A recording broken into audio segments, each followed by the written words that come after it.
the majority of people that watch us aren't subscribed. So if you like the content we're putting out, please hit that subscribe button, like, comment, share, all of it. Week 2 of Dark Side of the Ring. Did you get to watch the Ludvig Borga episode? Yeah, what a nut job, huh? I had no idea how crazy Tony Holm truly was. I heard I knew about the SS tattoo, but I didn't realize that he was so vocal in those political beliefs after the fact. And I forgot that he had a fight in the UFC too. Like, what a strange career in life. It's fascinating because Jim Ross did not mix feelings in this episode. I thought he was pretty good.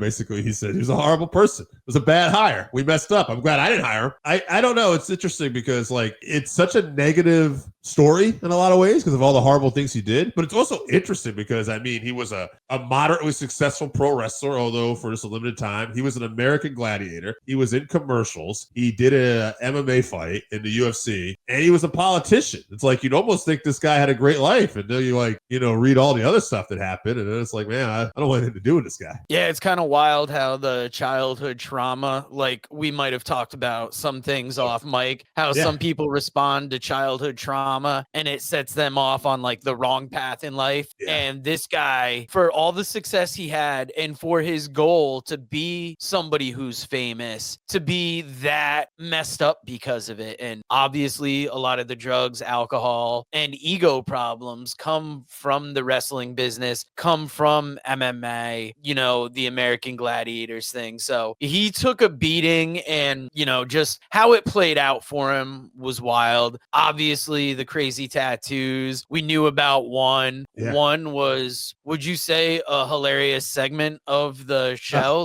Jim Cornette knows how to paint a picture with words. Might have been one of the funniest things I've heard all week. That was great. Also, I just want to say, I think we both called him American Gladiator. I think it was the Finland's American Gladiators. I wasn't going to correct you on it. I figured let's let it go. But that's all right. It was it's a wild episode. I'm glad I watched it, but it does not make you. If you didn't like Tony Holm before, you probably really didn't like him after this. No, and it was when we saw what the first episode was, we knew it was going to be big. When we saw this one, we're like, oh, it should be interesting. But I don't think we realized how much we found out about him. And we're looking forward to next week because I think one that you and I are both very excited about, Vader. Yes. I think this is going to be a great episode. I don't know what we're going to hear new. I think it's going to be great to hear from his family, and maybe we'll get some insights to him. Very interesting that he grew up in Compton, California, same birthplace as, maybe not birthplace, but we heard about it from Snoop Dogg.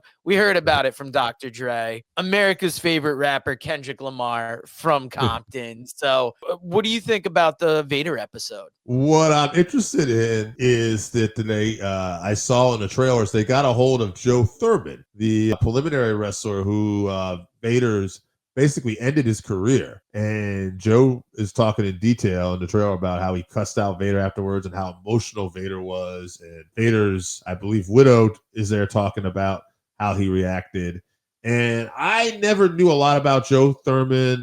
I just knew it's the preliminary guy and that, Vader broke his back. So I'm interested to hear more about that and any other stories they may have. Always was a big fan of Vader, though, so we'll see. Hopefully he doesn't get the Tony Holm treatment and we find out all these other horrible things about him. It's going to make me not like him. But as a wrestler in the ring, Vader was one of my favorites. Definitely. Now, Dave, if I'm not mistaken, have we heard your thoughts on episode 1 of Dark Side of the Ring? It's been a long couple weeks. I forgot. We have not. Cue that picture up, baby. I would say that was surprisingly an emotional episode on some level. It wasn't like it really ripped my heart, but I was like, I really felt for Mick's wife when they went back and they looked at, the Hell in a Cell match and obviously all the other stuff that, Mick did in his career. But it was mostly about that Hell in a Cell match. It was entertaining, but again, like I think you said before, Joe, it's a story that we've seen covered a lot. But a good episode, but it's not gonna be one of my all-time favorites. No, I liked though how it did give us a different angle to the story, and it wasn't like what we thought it would be, where we're not going to find out anything new. There were a couple little wrinkles, and it's great to hear the communication. That I think one of the big things about it is the communication he had with his wife. And then when things happened in the match, that she was like, oh wait, we didn't talk about this. And it makes me think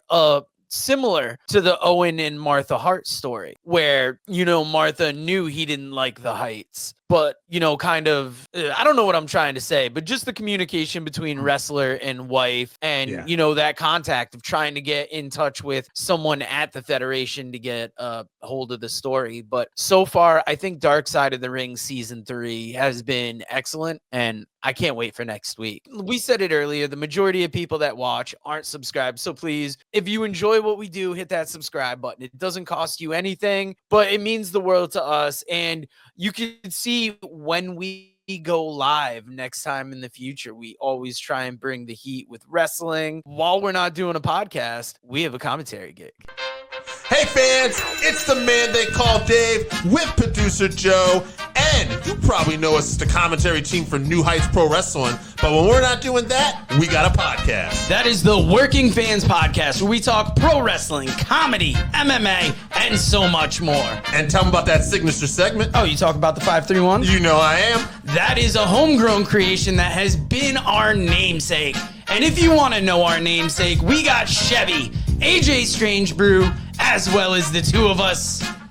And why don't you go to our channel, like, subscribe, show us some love. Rate, review, all of it.